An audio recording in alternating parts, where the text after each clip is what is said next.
What's up, everybody? Blackacre here, your friendly neighborhood Slipknot guitar cover and teacher ghoul. Today we're taking a look at how to play Sick, which, again, another lesson that I don't know how I made it this far without doing, but let's get into it. Tuning is drop B, again with my normal self-titled spiel. You're going to want to tune to about 450 hertz, which is about 10 cents higher than our standard 440. So on the record, if you're playing along with it, you're going to want to tune up a little bit. I recommend honestly playing with the 9.0 live version. It's just straight up drop B, and for the sake of the lesson, we're just going to be in drop B. All right, so let's get into it. First intro.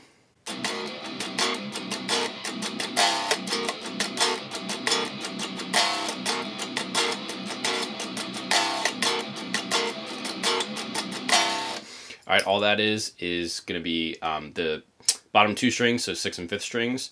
And then eventually it's going to hit the 1st fret on the low 2 strings. So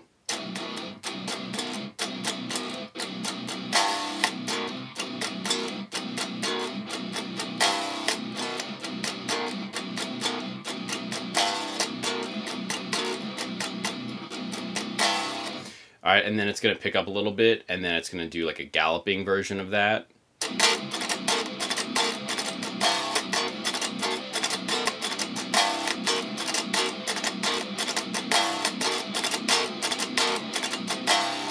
All right, slow.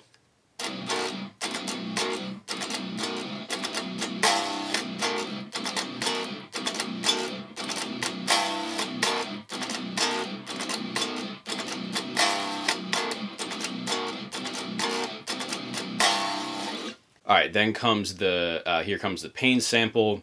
The next part is going to be a little easier than it seems. It's just going to be 3 to 2 on the low 2 strings.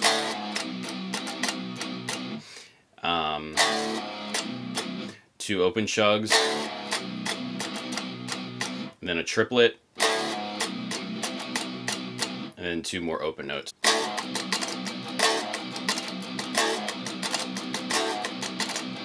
Okay, slow.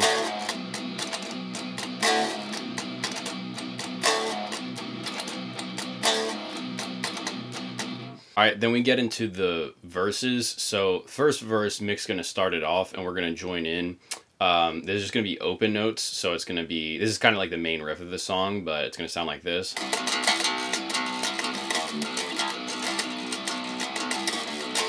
All right, and all that is 1 open,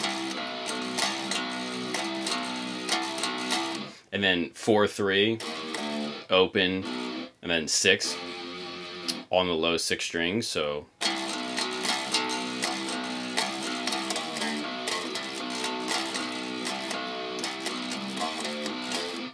and this is another one where you're gonna want to keep an ear out for. Sometimes they're doing power chords, sometimes it switches up into the more bouncy, just single notes, but that's the way to play it. And the only thing we're going to change with the power chords is we're just going to add in the 5th string along with the 6th string. So the power chords are going to sound like this.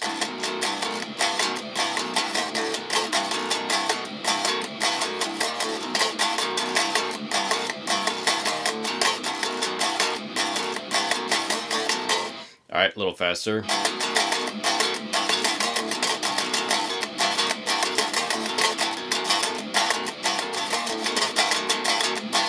That "don't let me slip till I drop the ball" part, you're going to end it like that.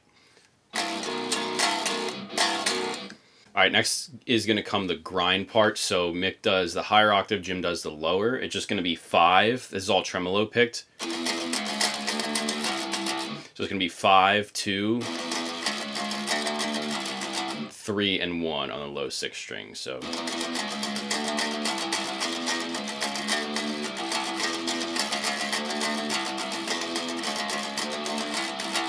a little faster.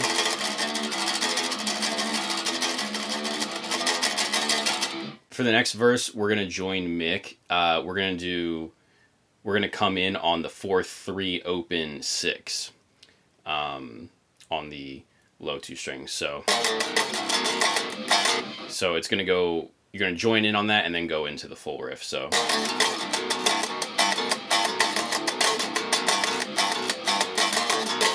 All right, and then the second verse is going to follow in similar suit to the first one. So the next part I need to show you is the bridge. So this is going to be the...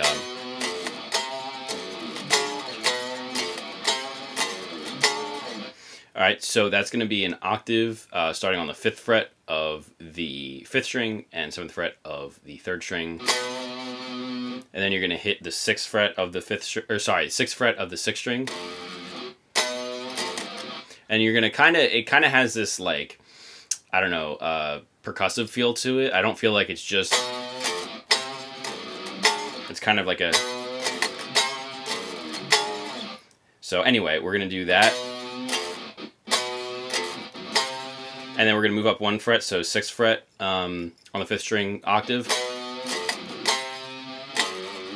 You're going to give the 7th fret of the 6th string a little wiggle there, and then this is going to be the 7th fret of the 5th string and the 10th fret of the 3rd string. This one took a while of research, but I finally found a clear shot of it. I think it's like Mick playing at Harry Mary's in '99, but I was like, something doesn't sound right when I just do the normal octaves, so it is really, really dissonant, because those are like, you know, one note apart from each other, just an octave displaced. So anyway, slow, that whole part sounds like this.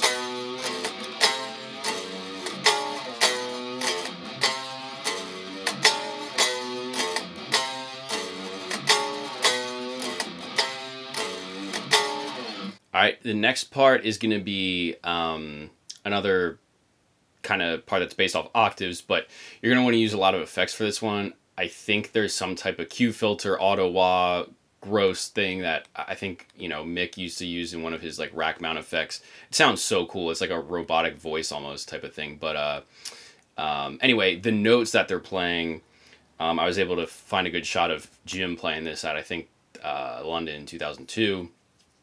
Basically, you're going to go between the 5th and 6th frets on the 5th string octaves. So, but then you're going to pull off the 5th string. All right. Then you're going to hit the low 2 strings on the 6th fret. All right, so let me play just the 5th string so you know what my first finger's doing.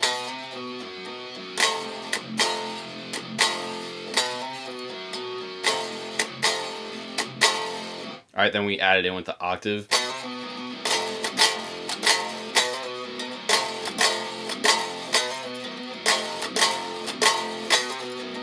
And then you're going to do 10th fret octave up to 13. Okay. So slow.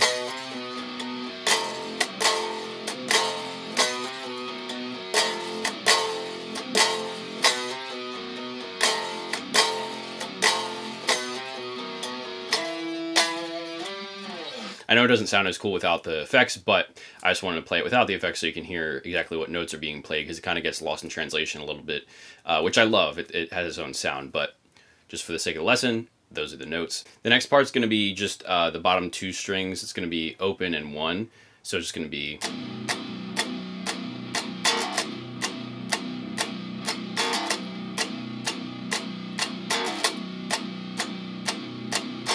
All right, and then is going to come a couple chords that kind of bridge the gaps between those chunky parts. It's going to be open 3-2 on the low 6 strings. So then you're going to do a B flat shape power chord if we were in standard tuning. So that's 1st fret, 5th string, 3rd fret, 4th string, and then open again. Then 3-2. So kind of goes back to that open 3-2. So.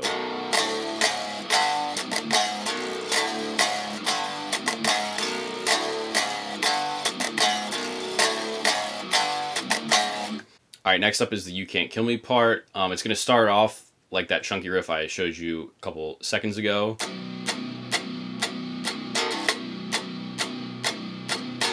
Right, but this is going to go into the, in my opinion, the hardest riff of the song just because of the stretch. All right, so this is another one where you could get away with doing one note or the power chords, but I'll just show you the one note so we know what frets we're playing. So it's going to start off on the 5th fret, so this is going to be a pretty big stretch. So it's going to be 5, 2, so 5, 2, 1, 2, 1, open on the low 6th string. So you're going to repeat that again.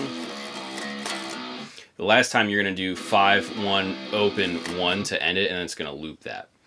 So I saw some footage, I think it was at Harry Mary's, the same show I talked about earlier, where Jim actually does 5 to 2 with his pinky and first finger, and then slides down and does the 1st fret.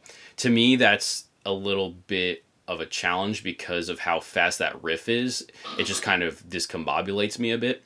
And he has huge hands, so like, I don't know, like, obviously he doesn't need to do that, but if you do have smaller hands, it might be easier to do this riff with that in mind. So like, right, so for me, I like just doing having all my fingers there in place, so it's a little easier, but, you know, use your own discretion at that.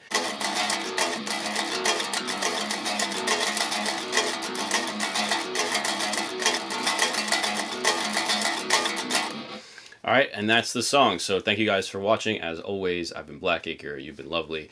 Let me know what song you want to see me teach next out of the Slipknot discography. Let me know what you want to see me cover, all that jazz. Be sure to follow me on TikTok, Instagram. Subscribe, leave a comment, leave a like, all that stuff so the algorithm notices me. And I will see you guys soon. Same time, same place next week. Thank you for watching. Peace.